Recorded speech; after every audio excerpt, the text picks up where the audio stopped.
All right. Today I sat down with Madison Swann out of Denver, Colorado with Empowered Birth Collective.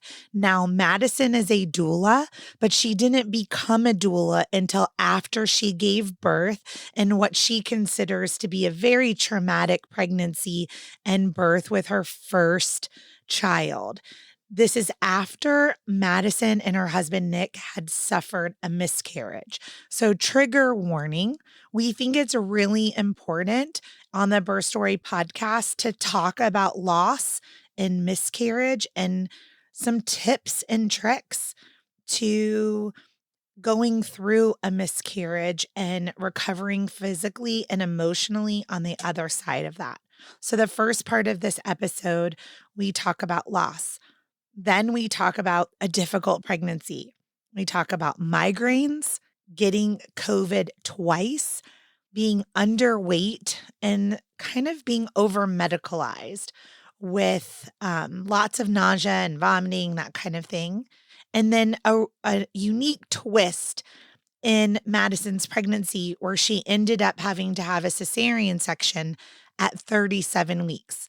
All of that she ties into this beautiful story and how she utilized what happened in her pregnancies through her loss journey and then her cesarean journey to answer the calling to become a doula and to educate birthing persons throughout Denver, Colorado on having an experience quite different than the one she experienced. So today's episode, there's a lot of hard things to listen to, but it's the harsh reality of birthing in the hospital system in the United States today.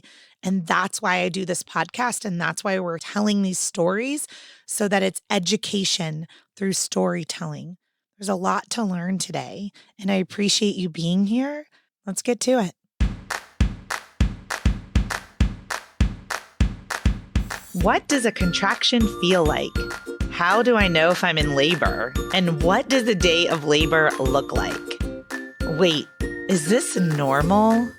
Hey, I'm Heidi. My best friends call me Hides.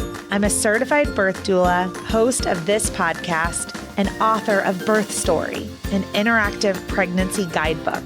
I have supported hundreds of women through their labor and deliveries, and I believe every one of them and you deserves a microphone and a stage. So here we are. Listen each week to get answers to these tough questions. Birth Story, where we talk about pregnancy, labor, deliveries, where we tell our stories and share our feelings. And of course, chat about our favorite baby products and motherhood. And because I'm passionate about birth outcomes, you will hear from some of the top experts in labor and delivery. Whether you are pregnant, trying desperately to get pregnant, or you just love a good birth story, I hope you will stick around and be part of this birth story family. So let's say you're pregnant. That's why you're listening to the Birth Story podcast, and you're preparing for a hospital birth that's upcoming. And of course, this podcast gives you tons of free information, right? But do you really understand the stages of labor? How to know when you're in labor? What if you have to have an induction? What about a cesarean section? What about all of the decisions that you have to make once you get to the hospital? So you get there and then they put you in triage. Birth Story Academy walks you through all the things that happen, like that rapid fire with monitoring and blood work and questions and IV ports. And do you want an epidural? I don't know. Do you? In Birth Story Academy, we literally break down all of those decisions. Pros, cons, risks, benefits, intuition. And we get into it. We make birth plans, we do birth visions, we listen to birth affirmations and parenting affirmations. And at the end of it, you know exactly what's going to happen when you go into labor and when you get to the hospital. What's going to happen after you give birth, newborn care preferences, how to take care of your baby. I guess what I'm getting at is, if you're not in Birth Story Academy, what's your plan? I want you to come join me in Birth Story Academy and let me walk you through all of the decisions that you have to make if you're having a hospital birth, and how to have body autonomy and how to have informed consent and informed refusal. I'm going to teach you and your partner, if you have one, everything that you need to know about birthing in a hospital so that you can walk in that door with some swagger, with some confidence, wash that anxiety away because you learned everything you needed to learn in Birth Story Academy and you are ready to crush that birth. Okay, let's do it. And let's get to this episode. Hey, Madison, welcome to the Birth Story Podcast. Hi, Heidi. Thank you so much for having me on today. I'm excited to talk about your business, the Empowered Birth Collective out of Denver, Colorado, and to talk about your birth experiences and how that led to your business. So let's dig right in, Madison. Tell me, I know that there's a loss story. So Yes. let's talk about the first time that you became pregnant. Were you trying? No, it was an oopsie pregnancy and it happened just before shutdown, but I took the test and got a positive like 2 weeks into quarantine. We were living with my husband's parents in the basement, and I had been on birth control for like years and years. But I still, would get my period. Sometimes it was a little irregular, but it was like 10 days late at this point. And I was like, whatever, I'll take a test. I've always been one of those people that like, I'm testing all the time. Like if my period feels like it's not coming, like I'm not getting PMS, I'm like, oh God, I'm pregnant. And so, but every time it's negative. So I was expecting it to be, another negative. And I peed on the stick and I set it down on the counter and I went to wash my hands. And I mean, maybe like 15 seconds had passed and there was a line. Oh And I my was goodness. like, what? What a roller coaster, right? Like I'm trying to like transport back in time to the shutdown of like COVID, and this is early 2020 and we're all like what's going on in the world and like kind of being in this low. And then I don't know with an unexpected pregnancy what kind of mental state if that's like brings Oh you my God. where it brings you. So how did you go about telling your partner? He was actually like sitting outside of the bathroom. Oh, okay. So he knew you And were taking one? Okay. yes, we weren't married at this time. Like we had been dating for uh like a year and a half. So it was Okay. still like pretty early. And like this was the first time that we were like officially moving in together was when we moved in with his parents. Oh my goodness. And were you just at this point like looking for somewhere, because Denver's like, I spent my summer in Denver. I mean, it's like really expensive. So, and the Yes. housing market's crazy. I mean, we're recording this in September of 2022. I mean, it's wild out there. So, were you just like going to move in with the parents to try to find a place, or what was your plan? We had ended up my apartment, and my husband Nick was just kind of living with friends in like his college town still. And so shutdown happened. His brother, who lived in New York, came home, and his parents were like, why don't you guys just come and move in with us? And we were like, okay. So our plan was kind of to wait, see what happened with the pandemic, because at that point we were like, okay, we're probably going to be in shutdown for like 3 weeks, right? Yeah. Like, Yes. and so we were going to start looking for an apartment nearby. We knew that we wanted to stay in Denver. Just both of our families live here. We both grew up in Colorado, so we wanted to stay close by. But yeah, so we ended up getting an apartment in like July of that year, but it definitely took a while. And yeah, now, I mean, we live in my husband's grandmother's house now. She passed away a little bit ago. But anyways, we would not be able to afford to buy a house here, like ever.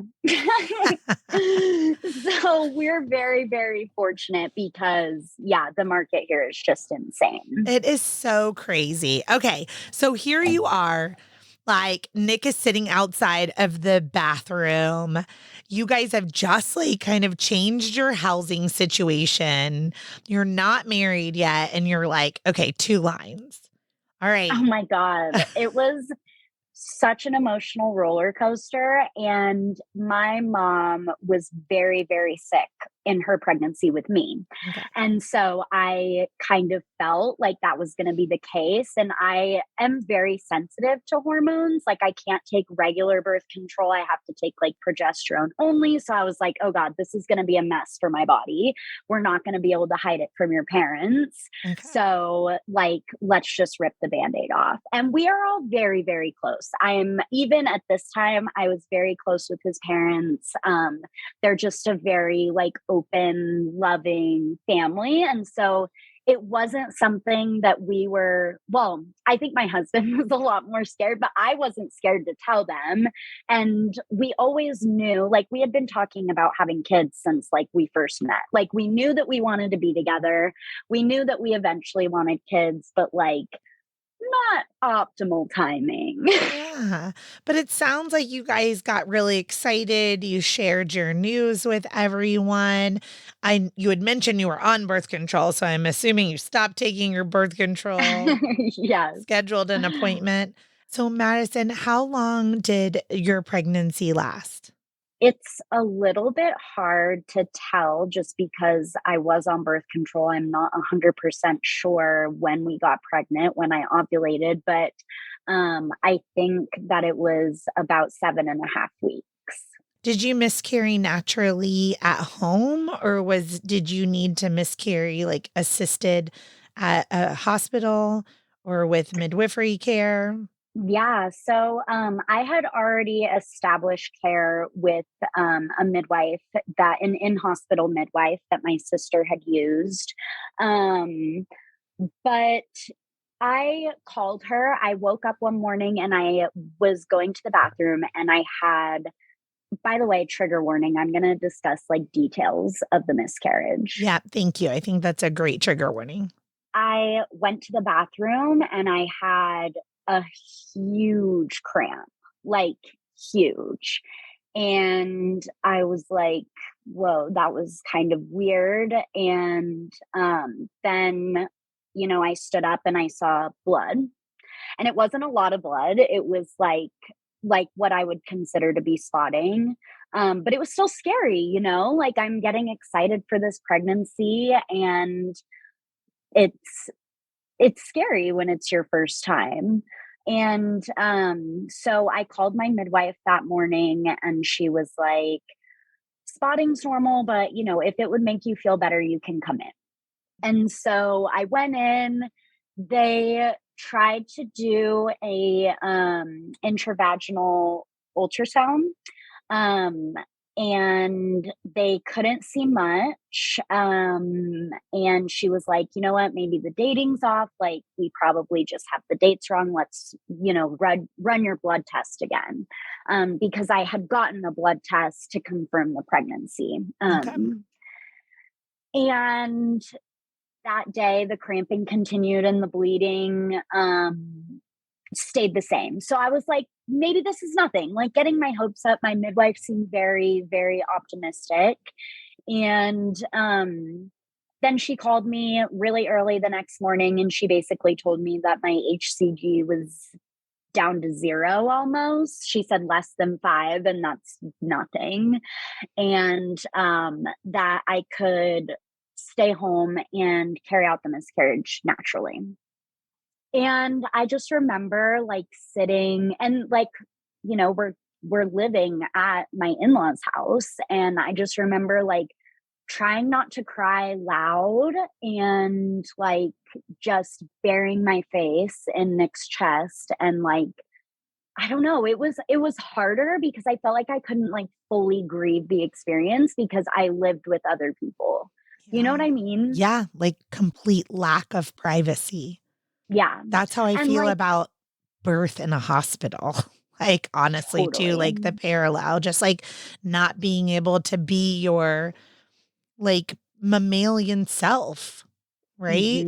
Yes, like I wanted to make primal noises, and that day I started having extremely, extremely bad cramping, which now that I've experienced a contraction or two, I would say that that's what it felt like, which is crazy to me that like my uterus was working that hard to, pass this pregnancy. Yeah. Um, We don't talk about and that enough, Madison, right? I've no, recorded a nobody told me how painful it was going to be. And when you left your midwife's office that day, she didn't either. Like when you leave your OB office, they don't either. Like when you are having a miscarriage at home, you are going into a mini labor. It's not going to last as long. It may or may not be as intense, right? As a full term pregnancy, spontaneous labor, right? But your uterus is going to be working very hard to expel the pregnancy and then clamp down so that you don't bleed out and hemorrhage, so that your uterus stays nice and firm. And it's surprising to most people how painful a miscarriage is. And when we're full term labor, everyone's like, here's your nitrous oxide, here's your IV pain medication, here's your epidural. And no one offers you shit for your miscarriage. I'm like, can I please go home with like an opioid? and, Yes. or a Yes. She Xanax, basically told you me, know? I know, right? She basically told me, like, take some Tylenol. She said that it would feel like a heavy period. And that is not what it felt like No, at all. no, it could. So for everyone listening, like it's a possibility that you have a mild miscarriage, right? More stories than not. It's waves of contractions for a pretty short period of time compared to like a full term labor. That's 24 hours. But most people will report very intense contractions. I have been a doula for many clients through their miscarriage, like where they've called me, I've gone to them and I've held them while they miscarried. And it's primal and it's loud and it's uncomfortable and it's grieving also. Yeah, that was also, I think about in the future, I would love to have an unmedicated birth.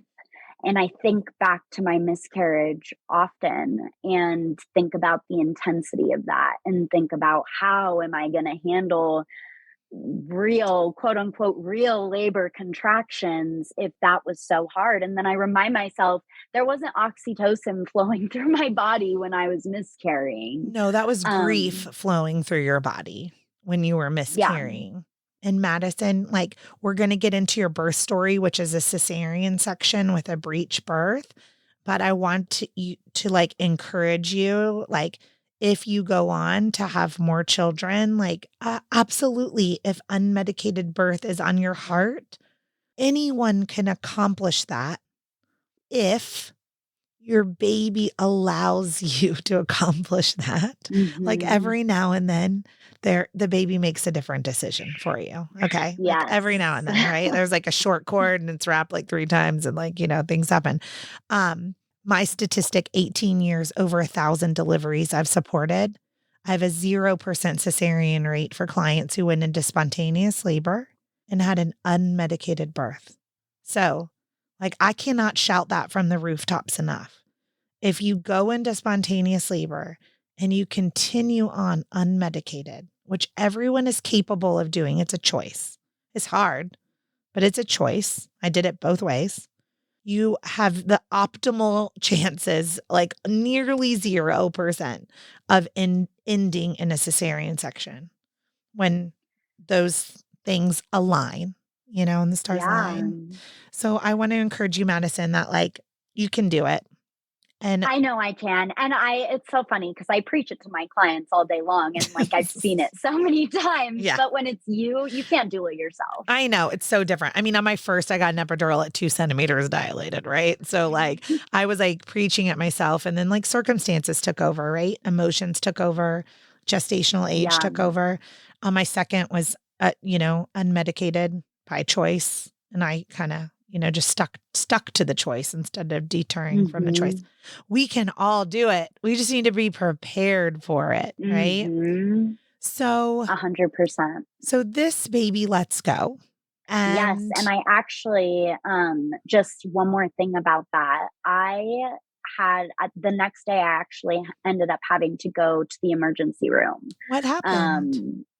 I was just bleeding so much and I was getting dizzy and I just like couldn't handle the pain. And like, it was to the point where I was like screaming. So the contraction waves were continuing into the next day. Okay. Yes. And so was it growing in intensity from the day before? It was about the same. About the same. Well, yeah, I think that it was like a slow buildup, but it peaked for like a long time, it felt like. And it was peaking all the way to the hospital. And since this was, weeks into COVID, they wouldn't let anybody in with me. Yeah. Talk about the bleeding so that the audience understands. Like when you say a lot of bleeding, like are you filling up a pad in an hour? How much blood? I was filling up a pad in 30 minutes.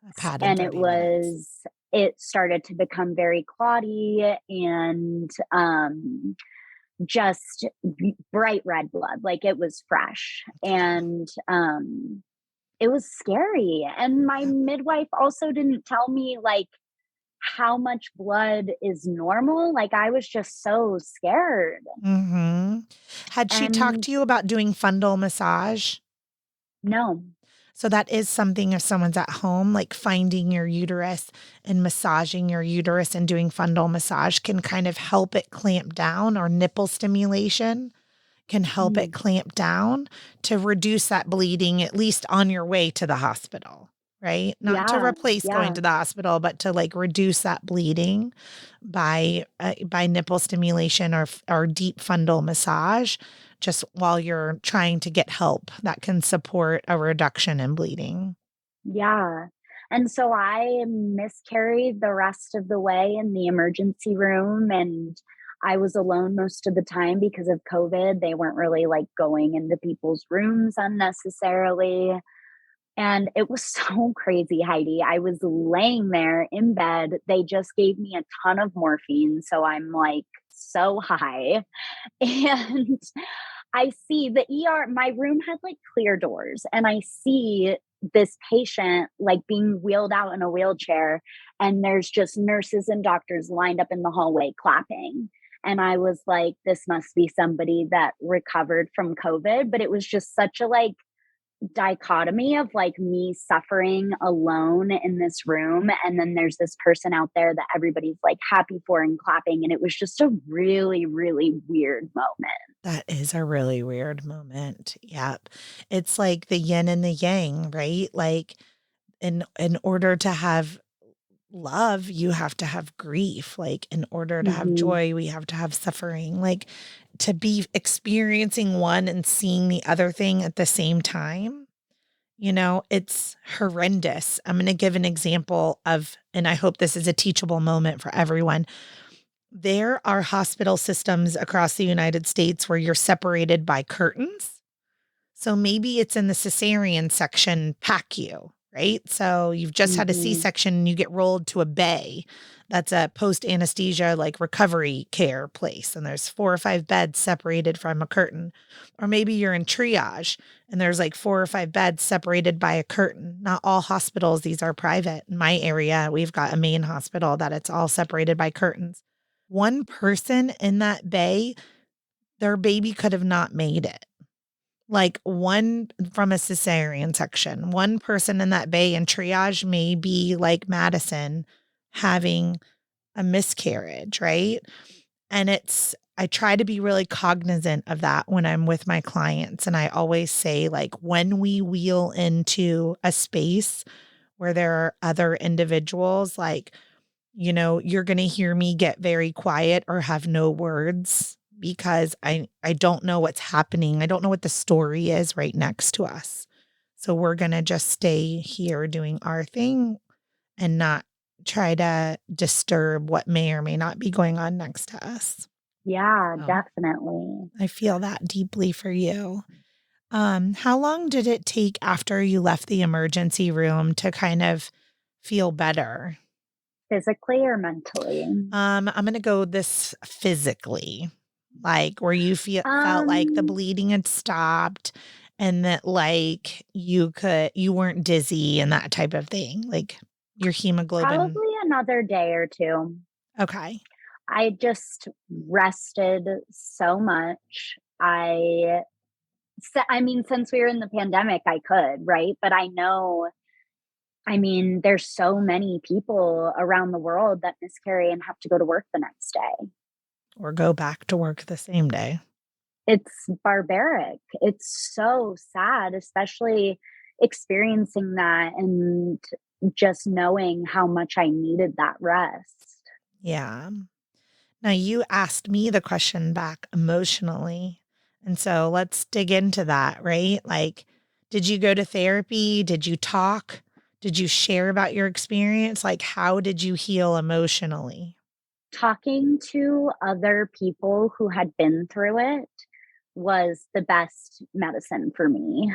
Um, it I love education and connection through birth stories, and loss stories go hand in hand with that. Like, these are things that you don't understand until you experience them. Yeah. How did you And find so people?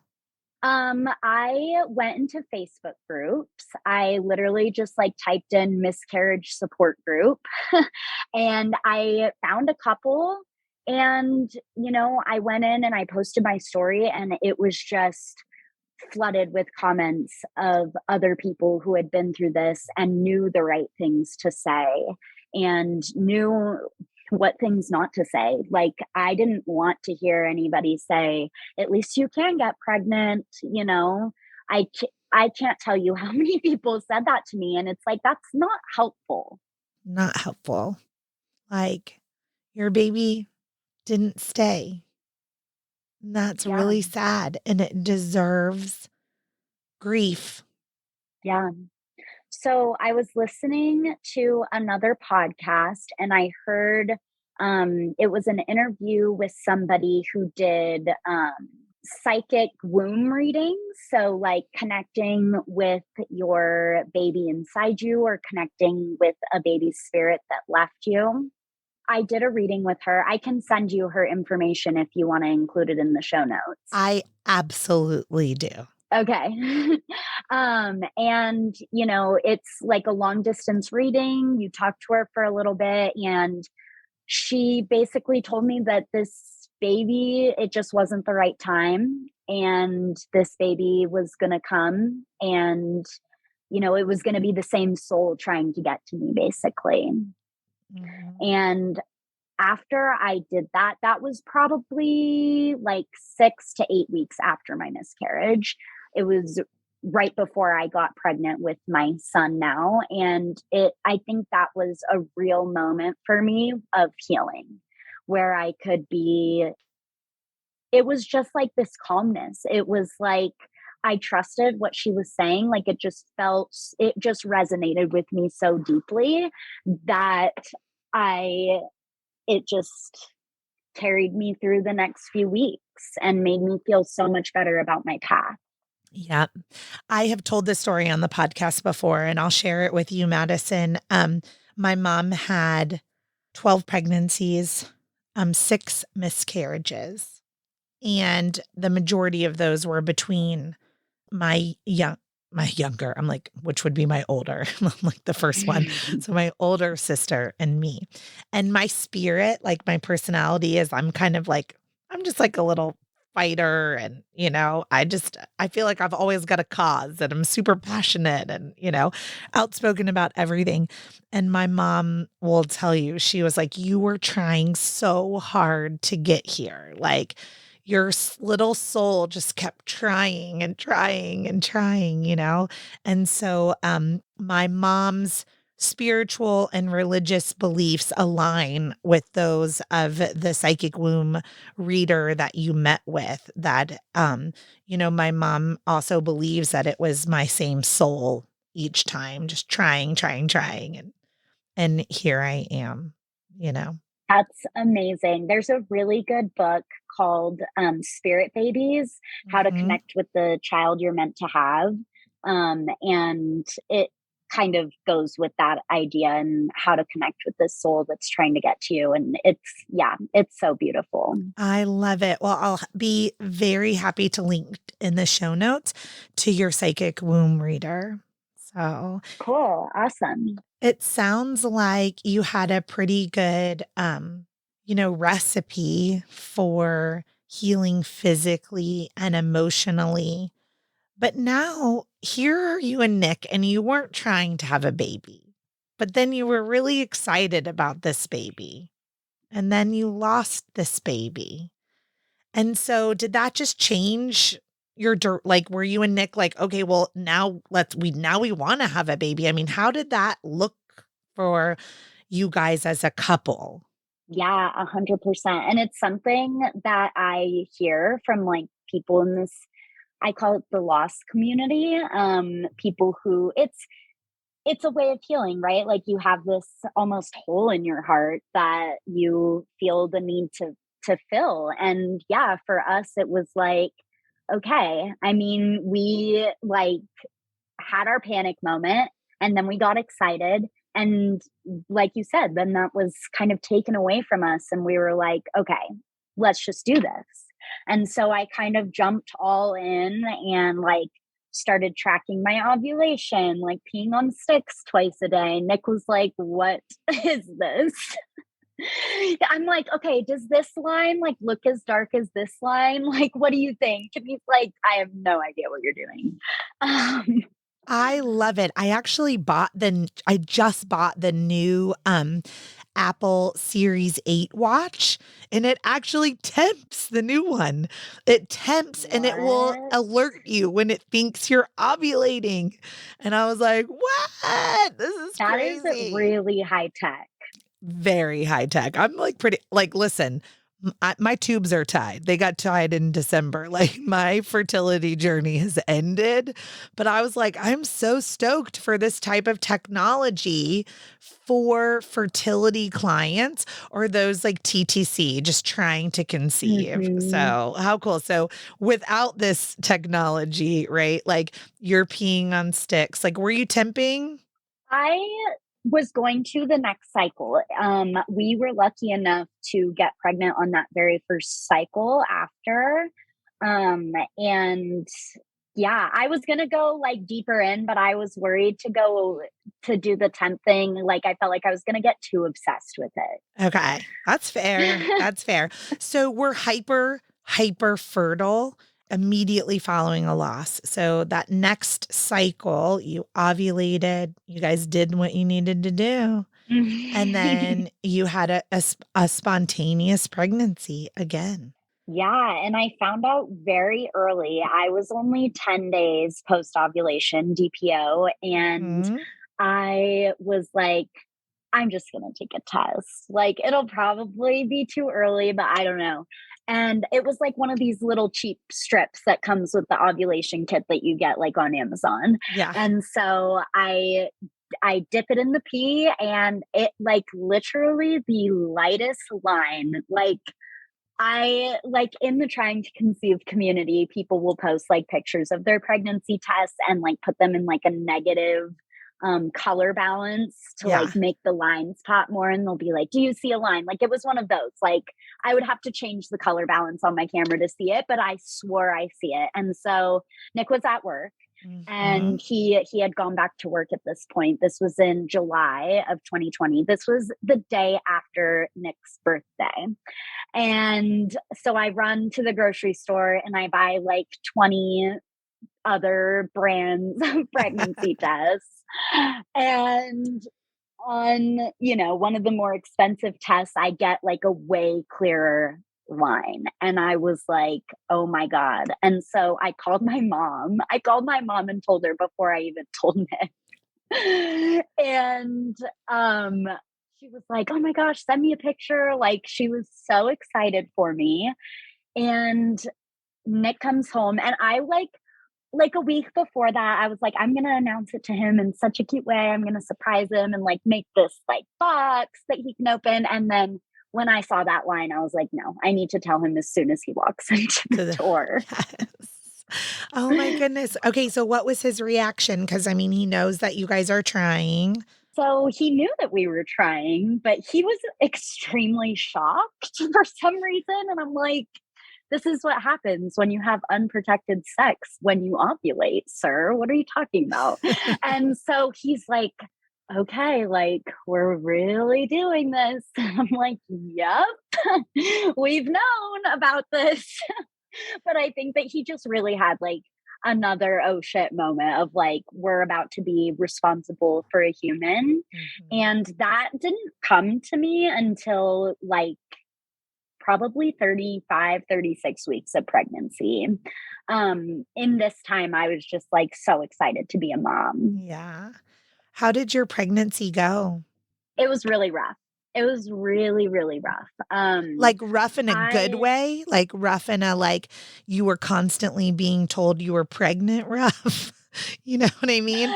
Like I always think like the no, worse you feel, like the more pregnant you are. You know what I mean? yes, exactly. And honestly, that was kind of nice in my first trimester to experience the sickness because it reminded me that my hormones were increasing and I would be able to, or my pregnancy was continuing essentially. You know, as long as I was sick, I knew that things were fine. And before you can feel the baby move, it's really hard to connect with the pregnancy and like especially after a loss not have anxiety about like losing that pregnancy. Did the anxiety ever go away about losing him? I don't think so. I also just like have anxiety in my life. I got diagnosed with generalized anxiety disorder when I was in college, and so I think that definitely had something to do with it too. But I don't think it ever really goes away, and I don't think for future pregnancies it will either. It's just always something. I mean, it was a super traumatic experience, and I think it's just something that my body will always remember. Yeah. I have a question about your generalized anxiety disorder. Yeah. I've had that diagnosis since I was 16 years old. And in my pregnancy, it manifested with both fear about me and the baby. Was your anxiety just around losing the baby, or were you afraid did you have anxiety about your own health and well-being?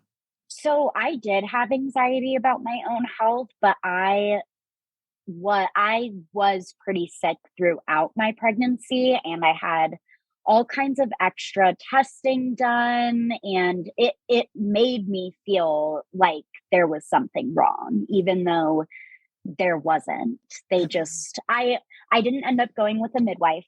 I was not happy with how that midwife handled my miscarriage and I was nervous about losing the pregnancy and I was like I'm just going to go to an OB and a friend recommended this office to me and so but my whole pregnancy was high intervention like not just my birth it was every test that they could give me. Tell me about that. Why was your pregnancy high intervention? They just really treated me like I was sick, and I was sick, but like pregnancy sick, you know, like I'm throwing up in the first trimester. I did lose a lot, not a lot of weight, but like 6 or 7 pounds, which makes a difference when you're only 100 pounds when you get pregnant. So they were worried about my weight. And then right after my first trimester, I started getting migraines. The reason why I can't take regular birth control is because I get migraines from the estrogen. Okay. So I think just all the hormones in my body were triggering that because I never had high blood pressure, like no signs of preeclampsia ever.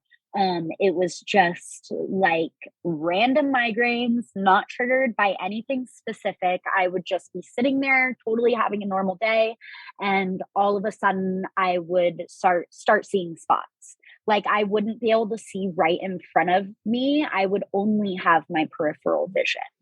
Ooh, that's so scary. Okay, tell me more. I've never had a migraine and we have never covered migraines on the Birth Story podcast before.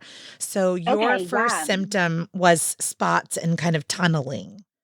Which is unfortunate because like by the time that happens, you're just like in it. Like there's no Okay. going back. Like Tylenol doesn't touch it. You can't take ibuprofen when you're pregnant. And so I was coming in and having like blood pressure monitoring, like they were monitoring my blood sugar, like everything that they could monitor, they were monitoring. When you were having these episodes. Yes, and just like at my regular appointments, like we would do like my appointment with an OB and then they'd send me to like this nurse station where they'd like monitor for me for a little bit, but not the baby. Like my blood pressure, they'd take my blood sugar, like it was just a lot. And I was having like you go in, you have like a 10-minute conversation with your OB and then you sit at this nurse's station and be monitored. Like I felt like my pregnancy was a medical condition. And so they were worried about you because you were underweight, essentially. Yes. Okay. Yes. For Um, their standards. yeah. And I'm short too. I'm like barely 5'2". So like my BMI was low, but it wasn't like dangerously low for my size. Yeah. Were you able to eat and keep food down though? Um, After my second trimester, yes. Okay. I still was throwing up, but I would throw up once in the morning and then just go on with my day. And I like started timing it so I wouldn't do my mascara until like after I threw up. Like you knew it was coming. Um, Yes. were you ever diagnosed with anything like hyperemesis? No, they said that since I was just throwing up once in the morning that it like wouldn't qualify. And then once I was probably like 16, 17 weeks when I started gaining weight back. So even though I was throwing up once in the morning, they weren't too worried about it after that point. Okay. Were you worried about you or were you like, I'm fine. What's all this mess about? I felt so isolated and it did not help with my mental health that I was so sick because yes, I would only throw up once in the morning, but I was having nausea all day. And Okay. like, it was like I wanted to throw up more. Like it would probably make me feel better, but I just couldn't. And I was back at work during this time and, sitting at a desk. So and it was COVID. So there was no like mom groups that I could join or like, prenatal yoga. Like there was none of that happening. So I was the first one of my friends to have a baby. I didn't have like the support. And on top of that, I don't feel like myself because I'm sick all day. It was really hard on my mental health for sure. Yeah. So I was worried about myself in that way. Yeah. Well, I mean, I'm not a medical provider, but like it really seems like you were starting to fit the criteria for hyperemesis. Like some people Yeah. with And it never throw up because they're able to mentally control it. yeah, yeah. I am definitely one of those people. Like me, my whole family got a stomach bug last week, and I'm like laying on the couch. My son got it first, then it hit my husband. And I was like, it's coming for me. I know it's coming for me. And I'm sitting on the couch, like, just breathe through it, mind over matter. And then, yeah, I'm like one of those people that will try to talk themselves out of throwing Out up of it. 100%. Yeah. So outside of like the weight and the nausea and the vomiting, how and the All the things. migraines, yeah. I mean, was there anything else medically or emotionally that made that pregnancy difficult for you? Yeah. So at 24 weeks, I tested positive for COVID. And I'm this like, was 4 stop days. it now. You're getting Yeah. your butt kicked. Oh my Oh my God. God. Yeah. It was hard. And this was 4 days before me and Nick were supposed to get married. And we were planning like an Airbnb COVID wedding with like just our family and like close friends. And then, yeah. And I just remember sitting on the couch and crying so hard with Nick. And it was, this was back when we didn't know what COVID did to pregnant people. And so they had me, I can't remember what the med is called, but I had to take blood thinner injections. I had to give them to myself every night because they were scared of like blood clots and just all, I don't even know. I just remember being like furiously Googling. It's Like, very interesting that you say this to me, okay? Because I'm noticing that through my podcast interviews and in my own practice, they have been experimenting doing clinical trials essentially on pregnant persons throughout the United States, maybe even the world, without permission, right? Like mm, you were involved in a clinical trial then for heparin or Lovenox for the it prevention. was Lovenox. Yes, for Lovenox for the prevention of blood clots, specifically probably in your lungs with COVID, but they're like guessing. Like, so that now they're doing this with set numbers of people, but not officially enrolling them in a clinical trial. Right now, they're doing it in my area in Charlotte, North Carolina, with baby aspirin and 40-week inductions. They're saying if you've had COVID anytime in your pregnancy, everyone needs to take baby aspirin and we don't need you to be pregnant past 40 weeks. And we're like, what? Everyone's had COVID. Yeah. 100% of people have had COVID in their pregnancy. So anyway, I just wanted to say that.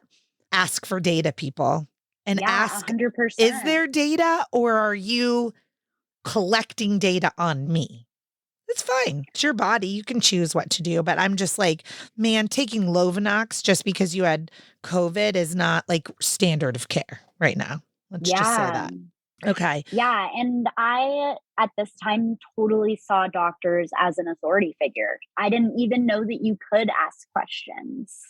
And so, And you didn't have a anyways, well, doula. Did you not have a yeah, doula? no, Okay. no, I going to hire a doula through the hospitals. They have like a doula program.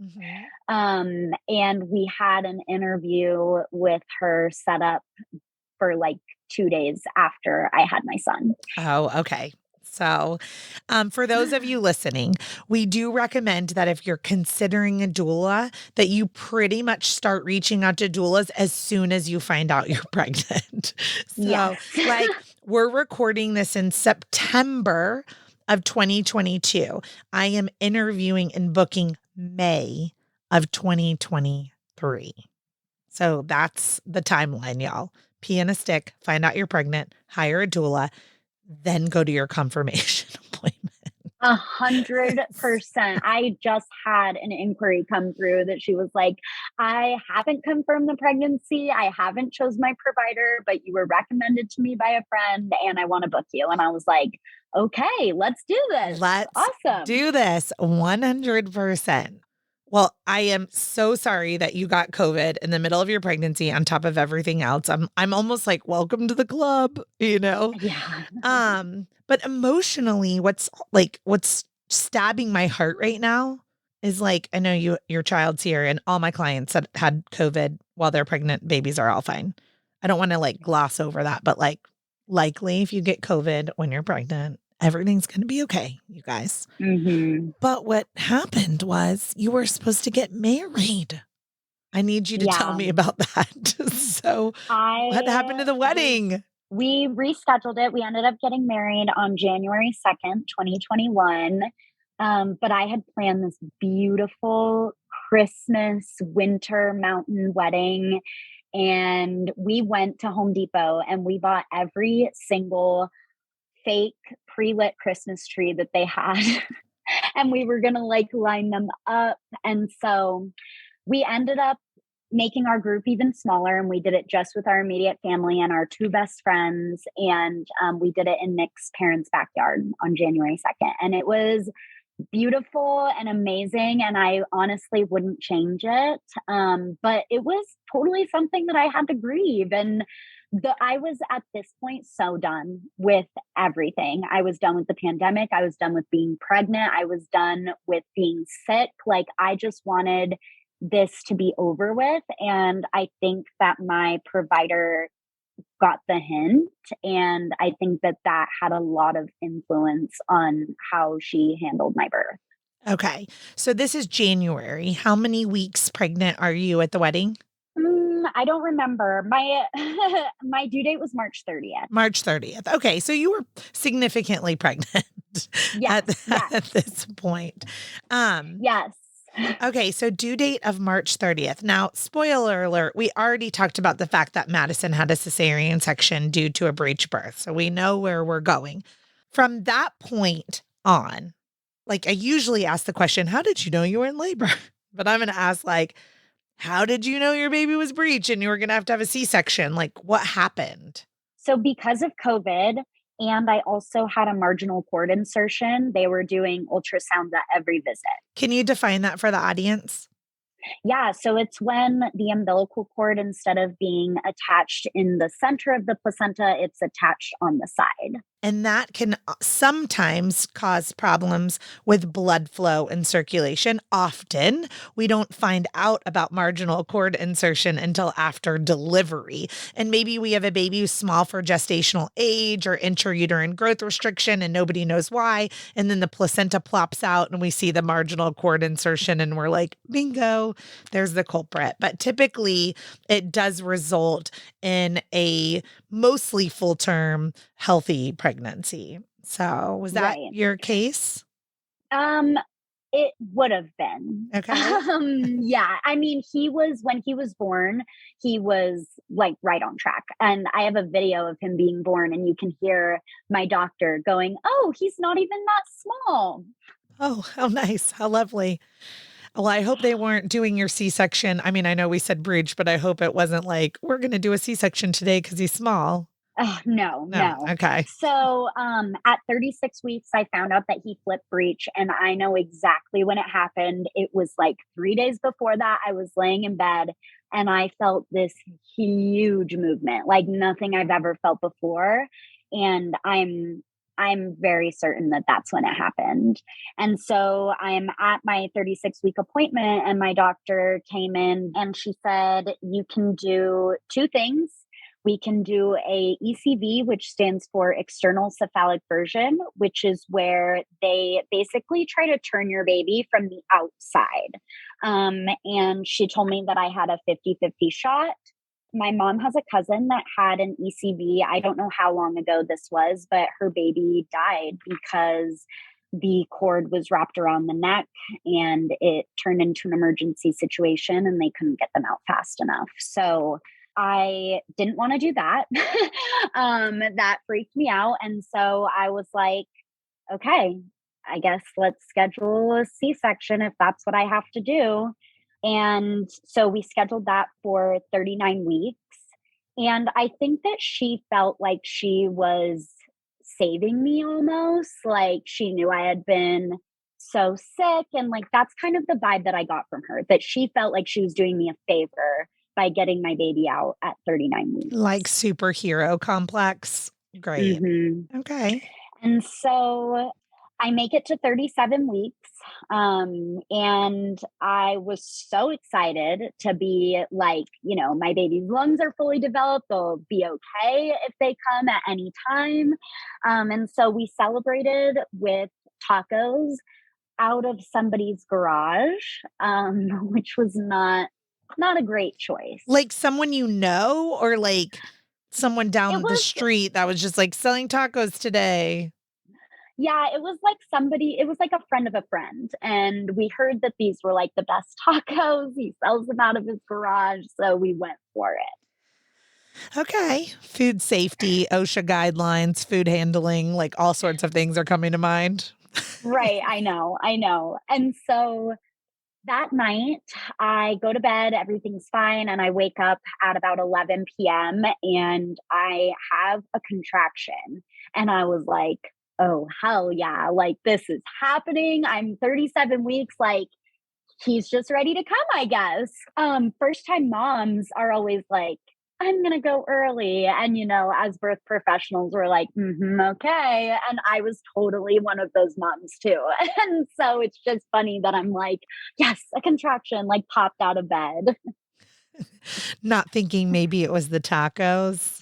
Yeah, exactly. So I'm like, oh God, here it comes. And I go into the bathroom and I'm sitting on the toilet and also throwing up into a trash can, if you know what Mm. I'm saying. Oh, yeah. I know exactly what you're saying.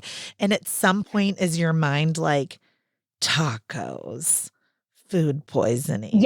Oh, 100%. Right when I started the throwing up, I knew could happen in labor, but when I started having diarrhea, I was like, oh, this is tacos, 100%. And I've had food poisoning before, so I knew what it felt like. And so I'm probably on the toilet for like 45 minutes before I go wake up my husband. How, and Nick's just sleeping? He doesn't have food poisoning?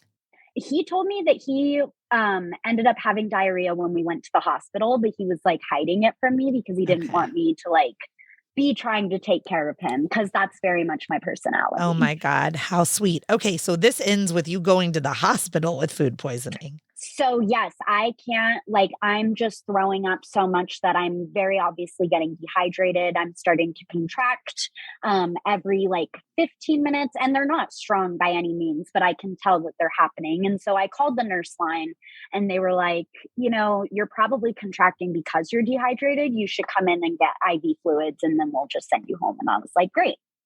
So they tell us, we go in, and the hospital is like 20 minutes from us. And I threw up twice in the car. Oh no, I'm so sorry. It was rough. And so that's like the theme of my pregnancy and birth, just like it was rough. um, and so they give me Zofran to stop the vomiting. They give me IV fluids.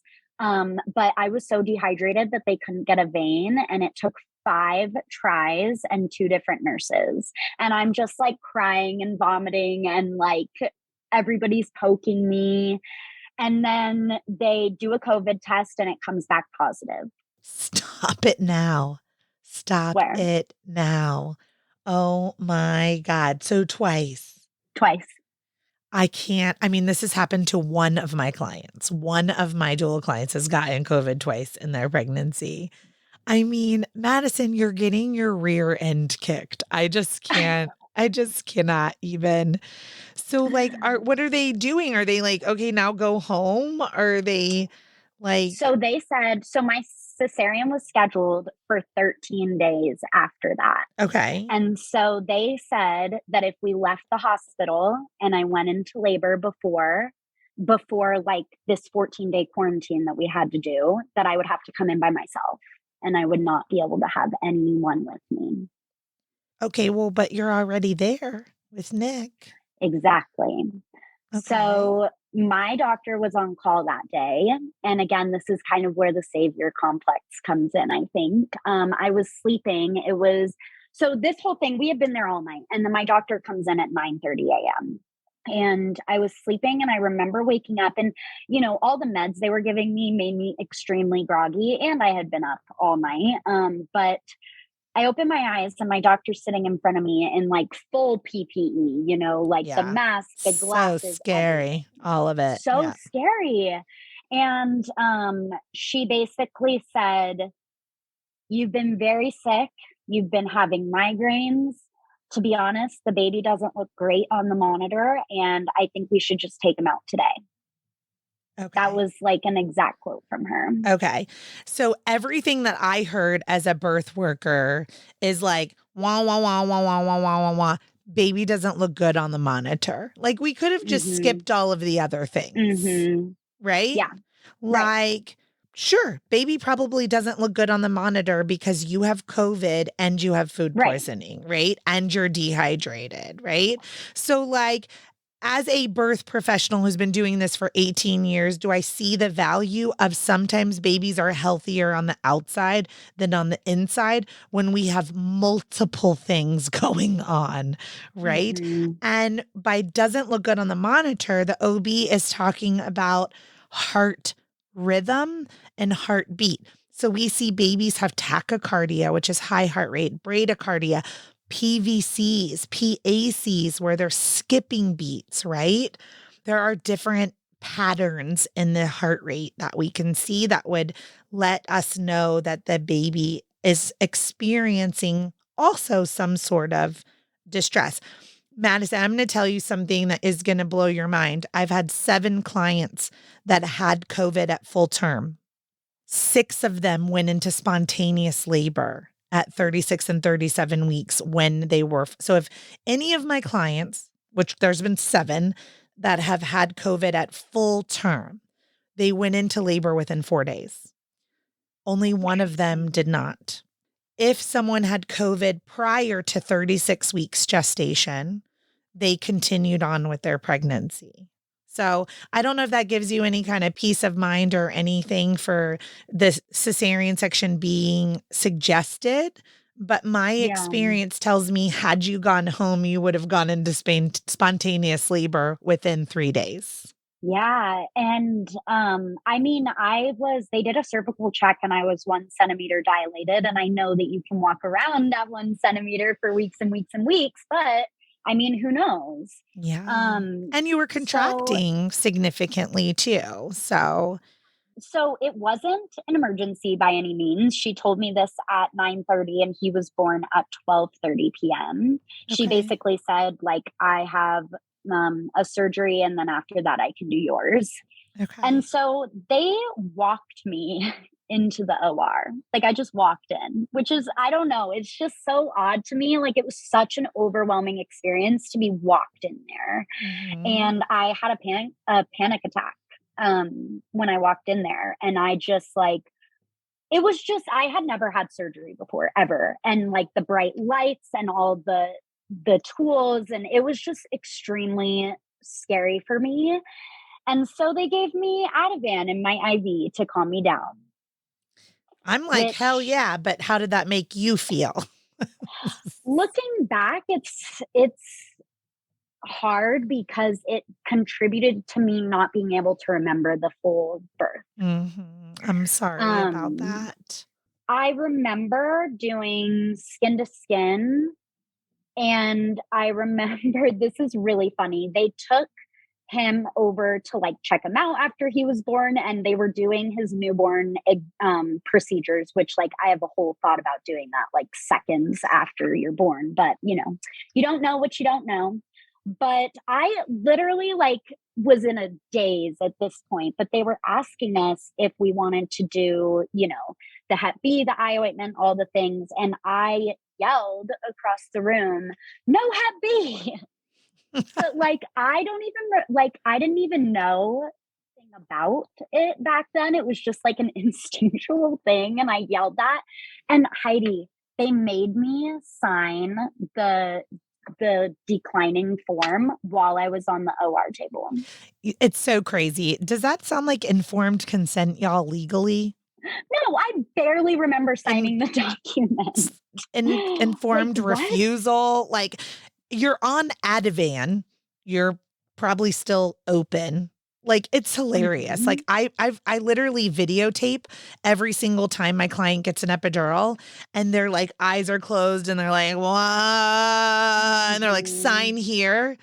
And I like videotape the process because I'm like, if something ever goes wrong, I have clear video evidence here that her eyes are closed. She's being drugged with natural opioids. She's in the middle of, probably active labor transition. Like, that's not informed consent or informed refusal. Like, Yeah, certainly laying in the middle of an operating room is not an appropriate time to sign a declination form for hepatitis. definitely not. I'm And sorry. so remember having him skin to skin, but my timeline is so fuzzy. And when I was writing these notes, I was talking to my husband about it. And I just had this huge release of emotion because I didn't realize that we were separated. Sorry, I might cry right now, actually. It's okay, I didn't Madison. realize that me and my son had been separated. I had been under the impression this whole time that we were together and that I had a long time with skin to skin. And apparently, I only got, my husband said, like 12 to 15 minutes. And then we're separated. And like knowing what I know now about the importance of that golden hour and what a cesarean surgery looks like from the outside, because I've been in the operating room as a doula, there's no reason why I couldn't have had that golden hour. Why were you separated? They after the newborn procedure, they put him in his little bin. My son's name is Finley, and we called those little plastic bins at the hospital his Binley. Oh, cute. So they put him in his Binley and they told my husband to take him to the recovery room. You guys, Madison and I are birth workers and we know this. You can have skin to skin in the operating room. Your baby can remain skin to skin or a minimum cheek to cheek, right? Mhm. Like if you're shaky and you don't feel good in the operating room, your doula or your birth partner, whoever that is, can hold the baby cheek to cheek against the mom, right? I mean, I was wondering if it was because of COVID and they didn't know what they didn't know, like if they were trying to separate him from you for that reason, which is also silly as we know now, you know? Um, Yeah, so I woke up, or I was awake the whole time, but I kind of like came to, like, when you come out of like a blackout, like that's what it felt like. And I was breastfeeding. yeah. It is like blackout, right? Like it's a trauma. First of all, it's a trauma response. Second of all, it's a drug induced response, Hmm. right? On my birth plans, we have choices that say I would like all the extra drugs for like anxiety and stuff. And then there's another choice on there that says like, please do not give me any of these extra drugs because you can make that decision, right? Like, Hmm. but I will say, Madison, if I was your doula, right, there is something to be said for panic attacks are they're so hard on your organs. They're hard on your brain, they're hard on your heart, they're hard on the kidney, they're hard on and to be having that severe panic attack. What we do as birth workers, that's so important, is preparing birthing persons in advance for what a cesarean section is like, what an OR is like, what their choices are like. Maybe they still have a massive panic attack as they walk in, but maybe we can reduce their chances of having a panic attack by preparing someone properly.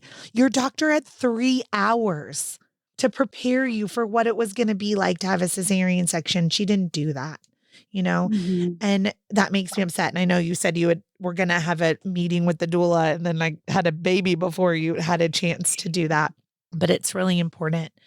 Madison, before we close your story and we, move on with our day, and this story is making a big impression in how I'm going to continue to practice as a birth worker for my clients. But like you and Finn and Nick went on this journey and it ended in the operating room.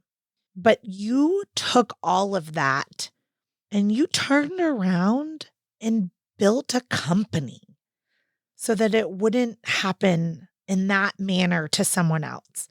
So, can you tell me a little bit about Empowered Birth Collective and really how Finley's experience made you who you are today? Yeah, and that's kind of something that's come up in my healing from the birth trauma a lot is like I 100% would not be where I am today if that experience didn't go the way that it did. And I'm such a believer in birth happening exactly how it's supposed to. It is such a divine, spiritual experience, and every birth teaches us lessons about ourselves and our lives, and just it changes you at a deep core level. And so, I am not kidding you, Heidi. Like days after we got home, I'm Googling doula trainings. And because I knew that my experience would have been different if I had had somebody by my side to emotionally support me. That's what I needed the most is emotional support. And that's a lot of what I offer to my clients too. And so I built the Empowered Birth Collective out of my trauma. It's kind of like my lotus flower growing from the mud. Hmm. And I am very much all about education. Not only do I incorporate it into my doula practice, but I also teach childbirth education at a local birth center. And I really emphasize the importance of informed consent. Like before we go into the birth experience, I want to make sure that people know like these are the interventions that are available that could come up. And these are the risks and benefits. We need to have this conversation beforehand. These are conversations that providers should be having beforehand, but they're not. And just like you said, how are you going to give informed consent for an epidural when you are deeply, deeply in labor land and you can't even open your eyes to sign a paper and nobody's talked to you about the risks and benefits before? Like, these are things that providers should be talking about in their prenatal visits. And so, or an opportunity to meet with an anesthesiologist when you're pregnant. Why are we meeting anesthesia for the first time when our contractions are 2 to 3 minutes apart and we cannot give informed consent? No previous education. I know 100% that my experience would not have been so traumatic if I had somebody walk me through exactly how you said. If my provider would have just taken the 10 minutes, not even, to explain what I was going to experience when I walked in there and explain to me why the cesarean was necessary. Like, yeah, baby doesn't look good on the monitor, but why?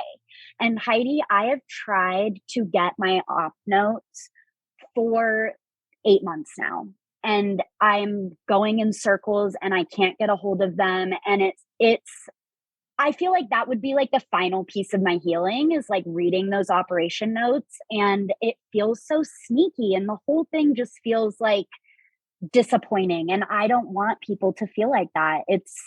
Birth changes you, whether it's your first or your 10th or whatever. Like, you become a whole different person after you give birth. And trauma, especially birth trauma, sticks around for your whole life, and it changes you to your core. And if I can make that trauma less of a chance to occur in my clients, like, that's all I care about. The provider's job is making sure that there's a healthy mom, healthy baby. My job as a doula is to make sure that people come out untraumatized. Yeah, I was going to say physically healthy. Exactly, because there's so much more to health than just physical health. Yeah, but yes. And those aren't any of their electronic medical records, billing, insurance, quality protocols on your emotional well-being. Madison, it's infuriating. And I am so proud of the work that you're doing. If there's anyone listening from Denver and you are seeking birth doula services, I hope that you will reach out to Madison. Madison is at Empowered Birth Collective on Instagram. And is that your website as well? Yes. empoweredbirthcollective.com. And I really hope that you will, if you are listening and you know someone who's trying to conceive or is pregnant and is looking for that support in Denver, Madison is an excellent, excellent resource for you guys to reach out to. And you can even take her childbirth education class in person at the birth center. So Madison, it's been incredible. Thank you for walking us through loss, through a hard pregnancy, through getting COVID twice. I mean, I just can't even believe this. Migraines. We haven't covered that on the podcast before. That was wonderful. And then a cesarean section and all of the things that you learned that you can now apply to help. You know, I always say we get to a level and then we reach back and we bring the others that are behind us. We bring them up with us so it doesn't happen again. You mentioned birth trauma sticks around. It sticks around generationally, right? There are 3 generations. We were in our grandmothers. Our grandchildren are in us, right? In that womb space, in that ovary. Like, this is important for generational trauma also, to make sure that we heal our wombs, that we have positive birth experiences, and that we continue to empower women, which is why I love the name of your company, Empowered Birth Collective. Thanks for being here today, Madison. Thank you so much for having me, Heidi. Thank you for listening to Birth Story. My goal is you will walk away from each episode with a clear picture of how labor and delivery might go, and that you will feel empowered by the end of your pregnancy to speak up, plan and prepare for the birth you want, no matter what that looks like.